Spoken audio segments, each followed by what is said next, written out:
So for the final week of my project, I was composing and putting together my final piece ready for my exhibition and my hand in. So I started out by printing the document that I previously made with all my photo montage photos on at A1. And two of them came out really bad quality compared to the rest. As you can sort of see here, like it's just really pixelated.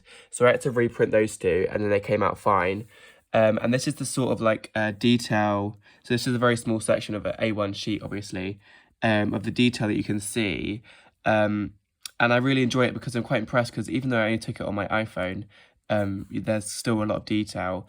And the colour's quite washed out, which initially I thought would be a problem, but it actually turned out to work to my favour because it's sort of like whitewashed all of the forest so there wasn't like a really intense green, so that when I would eventually project my orange light from the street lights sculpture that I made, it would sort of like blend all of the photos together and give it this warmth rather than like this like just a dark tone. So after all my photos were printed, I began to put them on the wall and I decided which photos, like which part of the piece should be creased and be put in the corner.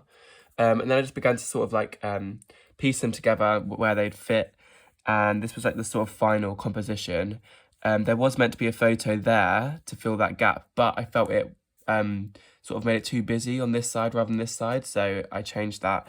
And I also brought this photo down a bit here so that it wasn't so high. And then I started going through all of my film photos that I printed and sort of collaging them back into the piece, and just adding them where they felt sort of like necessary, where they sort of blended in to certain places.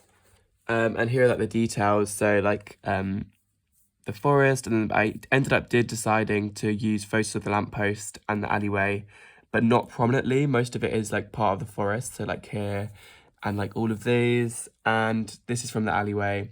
And then I also added in text, like I said I would, and yeah, just sort of like went through and sort of like seamlessly added all these little details. And then I brought my lamppost sculpture up to my gallery space, and attached the LED light again, and I turned it on and set it to orange and on the warmest tone and the brightest possible it would go to. And then so that really worked well because it's sort of that orange glow really drew everything together, and sort of like it really blended all of like the quite vibrant reds and oranges from the alleyway photos.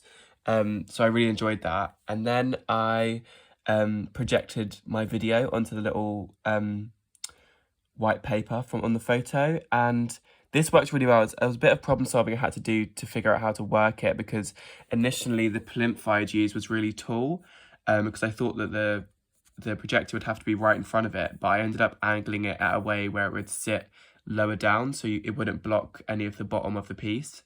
And even though it is like in the middle of the piece and it's quite close to the actual wall, I enjoy it being there because it kind of like gives a viewer like a place to stand. Like you go and stand right behind the projector and watch this right in front of you. I also just really like the way that the forest framed the work. And I think sadly, just because of all like the elements that I've added to it, and when the video is projected onto it, you can't really tell that this blank white space has actually been a piece of paper tied into the forest unless you really look for it, which I think is kind of like upsetting because it kind of loses a bit of that aspect of you're in the forest watching it. But I think the scale of the photos and the photo montage kind of like replaces that in a way. I also just really enjoy how from standing outside of the room, you look into the room and this sort of like warm orange glow and the soundscape that's playing around you, it sort of like just pulls you in and entices you to come in to sort of like experience this like atmosphere that I've created. And then this is just a photo of me sort of standing in it, so you can kind of see how I want the viewer to see it. Usually the viewer would like stand behind the projector, but you can like move around the plinth and sort of like see it really up close and personal, which I'm really happy because it does the thing that I hoped it would, where it sort of like fills your peripheral vision. And I'm quite tall, so I made sure to put it a little bit lower so it wasn't at my eye level, so that like shorter people can actually experience it almost better than taller people do. And these are just all like the details again, but with the orange glow So you can kind of see what I'm speaking about, where it says that it sort of like blends all the colours together and just really like flattens all of the collage, which I'm really happy with because it sort of just like makes it all feel really seamless. And yeah, and that's it, finally done.